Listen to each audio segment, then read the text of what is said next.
नमस्कार दोस्तों, आज हम बात करेंगे ईएमआरएस टीयर 2 के बारे में, जिसका जो एग्ज़ाम हुआ था वो काफ़ी सरल आया था और मैंने भी वो एग्ज़ाम दिया था। तो चलिए हम देखते हैं कितने नंबर आ रहे हैं यहाँ पर। मतलब किस टाइप के क्वेश्चन हैं जो बच्चे केवीएस और एनवीएस का दे रहे हैं एग्ज़ाम, उनको शायद हेल्प होगी। चलिए, ताल दादरा में कितनी मात्राएँ होती हैं? देखिए कितना कितना सरल क्वेश्चन पूछा हुआ है यहाँ पे। 8th क्लास का बच्चा भी कर देगा। देखिए यहाँ पे क्लियर दिख रहा है, 6 मात्राएँ होती हैं।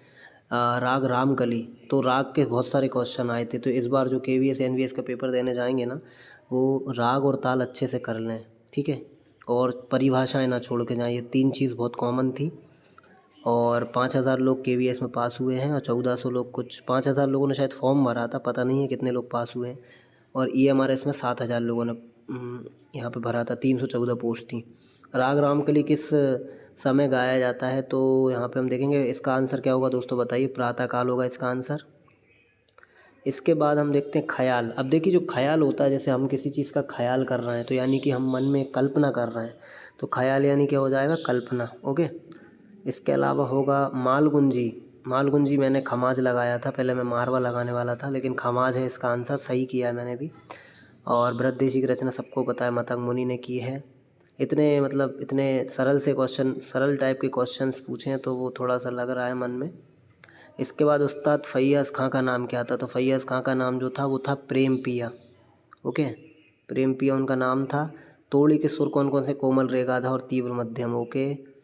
तानसेन के गुरु स्वामी हरिदास। ओके। निम्नलिखित में कौन सी ताल में 2 खाली होती हैं? चौताल में होती हैं। इसके अलावा हम देखते हैं यहाँ पे ताल सूल ताल किस से संबंधित है? तो जो सूल ताल है वो ध्रुपद से संबंधित, क्योंकि देखिए ठुमरी जो होती है, ठुमरी दीपचंदी होती है। धमार जो होती है, धमार में क्या होता है कि धमार ताल का यूज़ किया जाता है। ख़याल में 3 ताल, झप ताल इनका मोस्टली यूज़ किया जाता है। तो इसका आंसर ध्रुपद होगा। किस ताल की मात्राएँ समान हैं? देखिए तीव्र और रूपक में 7-7 मात्राएँ होती हैं, ठीक है। और ये अमीर खुसरो जी का तो ऑलरेडी ऑब्जेक्टिव में भी आया हुआ, सॉरी उसमें भी आया हुआ है अपने रिटन एग्ज़ाम में भी। इसका जो सेकंड पेपर था रिटन वाला, तो उसमें ये मैंने देख के लिख दिया था। 1253 पटियाली उत्तर प्रदेश, तो अमीर खुसरो जी के बारे में पूछा गया था।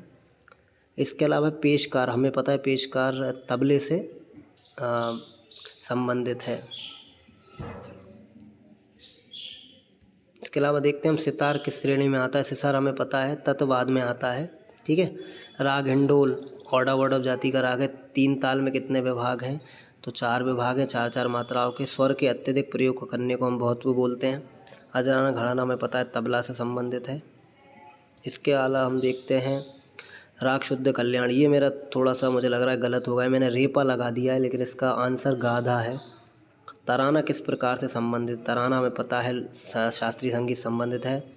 में कौन सा जोड़ा समान थाट से? छायानट और कामुट, क्योंकि दोनों कल्याण थाट के राग हैं। राग देशकार यहाँ पे बिलावल है। ये वाला क्वेश्चन भी कई लोगों का गलत हुआ है। इसके अलावा हम देखते हैं दीपचंदी में पता है 14 मात्राएं होती है ना, पता है ना आपको। ध्रुपद के आलाप पे कैसा वर्ण प्रयोग होता है? तो नोम तुम होता है, ठीक है। ठुमरी हमें पता है, दीपचंदी में भी हम बात कर रहे थे। देशी थाट, देसी इसका आंसर जहाँ तक है मुझे पता है काफ़ी होगा। किसी किसी ने खमाज लगा के आ गए हैं, तो काफ़ी सही आंसर है इसका। फैयाज़ खां पता है आगरा घराने के फेमस गायक थे। इसके अलावा हम देखते हैं दोस्तों ताल धमार का मात्रा विभाजन, तो इसका आंसर जो होगा वो 5 2 3 4 होगा। क धिट धिट धा गति टिट टिट ता, है ना। 5 2 3 4 के इसके विभाग हैं मात्रा के, ठीक है। और आफ्ताब मौसीकी फैयाज़ खां को ही बोला जाता है आगरा घराने के, यानी कि फैयाज़ खां के 2 क्वेश्चन आए हैं जीवनी में से। और रागों के काफ़ी क्वेश्चन आए हैं। इसके अलावा ताल से भी 2-3 क्वेश्चन आए हैं। तो उस हिसाब, भले इसको हम सरल बोल रहे हैं, सरल नहीं है, क्योंकि देखिए सबके 40 के 40 नंबर नहीं आए होंगे, किसी किसी के माइनस मार्किंग में कटे होंगे।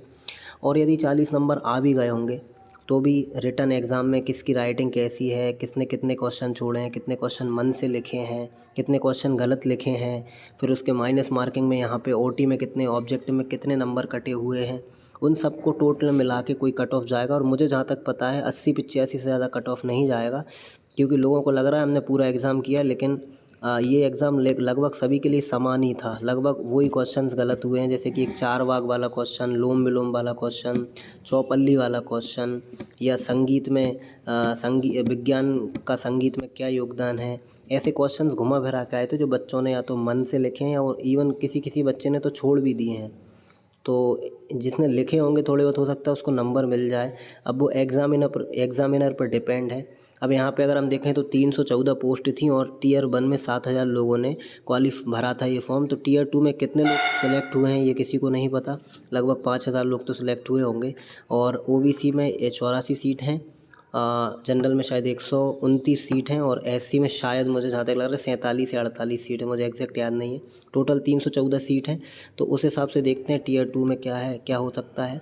और सेम टू सेम ऐसा ही एग्ज़ाम यहाँ पे केवीएस में देखने को मिल सकता है, एनवीएस में देखने को मिल सकता है। एनवीएस में काफ़ी कम फॉर्म या पास आउट लोग हैं, लगभग 1500 कुछ। तो एनवीएस में कम कंपटीशन है, और केवीएस वालों को तो एग्ज़ाम के साथ साथ इंटरव्यू भी देना पड़ेगा। तो ईएमआरएस और एनवीएस दोनों बहुत अच्छे मौके हैं। एक चीज़ और होगी कि कई लोग DSSB में सिलेक्ट हो गए हैं, तो वो इस एग्ज़ाम को देने नहीं आए हैं, या फिर सिलेक्शन नहीं लेंगे, मतलब पोस्ट नहीं लेंगे वो। और कुछ लोग केवीएस एनवीएस में चले जाएंगे।